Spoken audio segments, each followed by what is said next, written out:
Olá, eu sou o Renan e vou falar um pouco sobre o relatório da aula prática do conteúdo de proteínas. Meu grupo é composto pelo Elton, Valdir, Ian e eu, Renan. O objetivo geral é realizar medições científicas de algumas reações químicas que ocorrem no processamento dos alimentos. Vamos lá. Nessa aula prática foram feitos dois experimentos. O primeiro deles, propriedades de espumas de proteínas. Bom, aqui temos uma breve introdução sobre esse primeiro experimento. As proteínas têm a capacidade de formar e estabilizar espuma devido à sua habilidade de fixar nas interfaces ar-água. Essa característica ocorre devido às regiões hidrofóbicas e hidrofílicas presentes nas moléculas de proteína. Quando a solução é agitada ou batida, as proteínas se acumulam na interface ar-água, formando uma camada protetora ao redor das bolhas de ar, evitando que elas coalesçam e reduzindo a tensão superficial. Isso resulta na formação de uma espuma estável. As proteínas possuem a propriedade de estabilizar emulsões e espumas. Aqui a gente tem alguns fatores que podem contribuir para que isso ocorra: pH, força iônica, temperatura, açúcares, volume da fase óleo, tipo de proteína, tipo de equipamento. O objetivo desse experimento é comparar a capacidade de formação de espuma de várias proteínas, investigar o mecanismo de formação e estabilidade da espuma e determinar o efeito de outras substâncias químicas e da temperatura nas espumas de proteína. Aqui estão os materiais e equipamentos que a gente vai usar para esse experimento. Materiais: clara de ovo in natura, óleo vegetal, amido de milho, sacarose, sal de cozinha. Equipamentos e vidrarias: liquidificador, provetas graduadas de 100 ou 200 ml, colher de café ou espátula.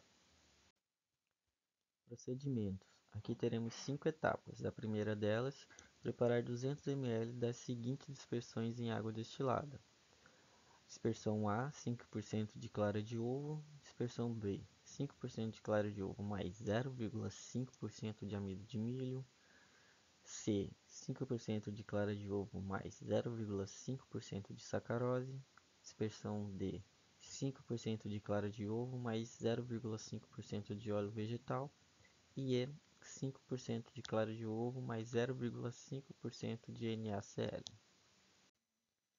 Segunda etapa, vamos colocar cada uma dessas dispersões separadamente no copo de liquidificador, bater em velocidade média por 30 segundos.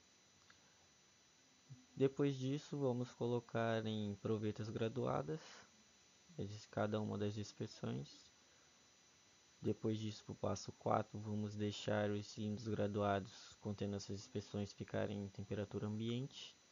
E o quinto passo seria medir o volume da espuma formada de 0, 25, 30 e 60 minutos após a mistura. Esse aqui é um fluxograma de todo o processo que a gente fez nesse experimento. Primeiro preparamos as dispersões, levamos ao liquidificador, colocamos em provetas graduadas, deixamos em temperatura ambiente e medimos o volume da espuma de acordo com os minutos passados. E no final de tudo a gente analisa os resultados. Aqui a gente tem uma tabela com todos os resultados de cada uma das soluções. Solução A, aqui a gente tem o tempo 1, ou seja, após ser batido no liquidificador, ela foi colocada em uma proveta graduada e aí a marcação de onde começou a formação de espuma era de 146 ml. A gente tem o tempo 2, 25 minutos, o tempo 3, 30 minutos e o tempo 4, 60 minutos.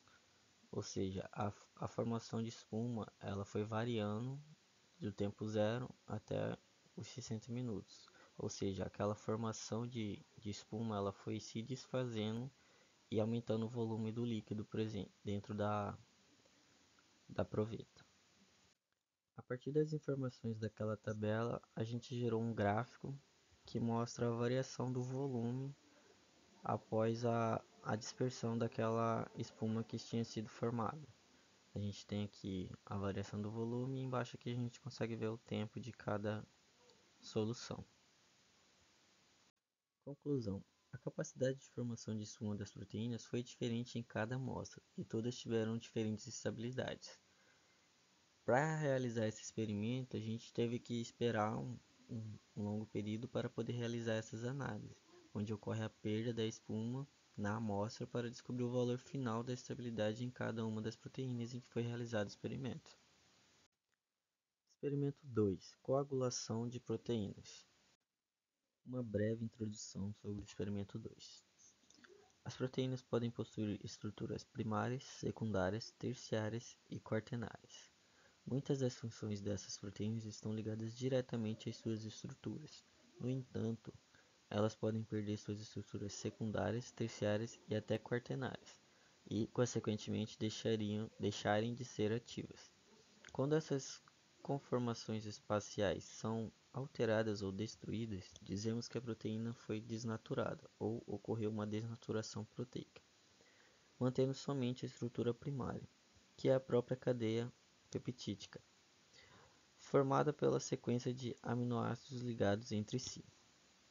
Fatores que interferem na coagulação proteica. A adição de açúcar aumenta a temperatura de coagulação em relação à quantidade de açúcar adicionado.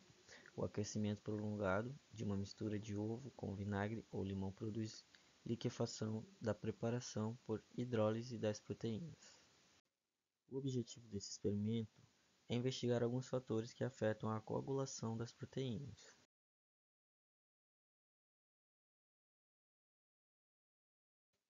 Equipamentos e vidrarias.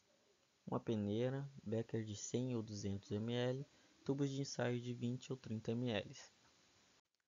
Procedimento. Vamos diluir uma clara de ovo com 3 volumes de água destilada. Mexa devagar, mas bem e filtre. A cada uma das séries de tubos de ensaio, adicionar 10 ml da dispersão de albumina e 5 ml de cada uma das soluções, que são elas: água destilada, solução de cloreto de sódio 0,1, solução de sacarose 0,1, solução de sacarose 1,0, solução de ácido clorídrico 0,001, solução de ácido clorídrico 0,1. Registre o pH das soluções contendo água destilada e 0,01 e 0,1 de HCl. Vamos colocar todos os tubos de ensaio em um becker com água, aquecer lentamente e observar a temperatura na qual a turvação vai se formar em cada um dos tubos de ensaio. Geralmente as amostras precisam ser aquecidas por pelo menos 20 minutos. Aqui temos uma tabela com o resultado de cada uma das soluções. Solução A, água destilada. O tempo necessário para que se formasse a turvação foi de 6,4 minutos. A temperatura necessária é 65,2 graus Celsius. E no final o pH foi de 8,87. Solução de cloreto de sódio 0,1. O tempo necessário foi de 7,3 minutos. A temperatura 67 graus Celsius. E no final o pH foi de 8,79. Solução de sacarose 0,1. O tempo foi de 7,3 minutos, temperatura 67 graus Celsius e no final o pH foi de 8,85. Solução de sacarose 1,0. O tempo foi de 12 minutos, a temperatura 72,5 graus Celsius, foi um tempo mais demorado e uma temperatura mais alta.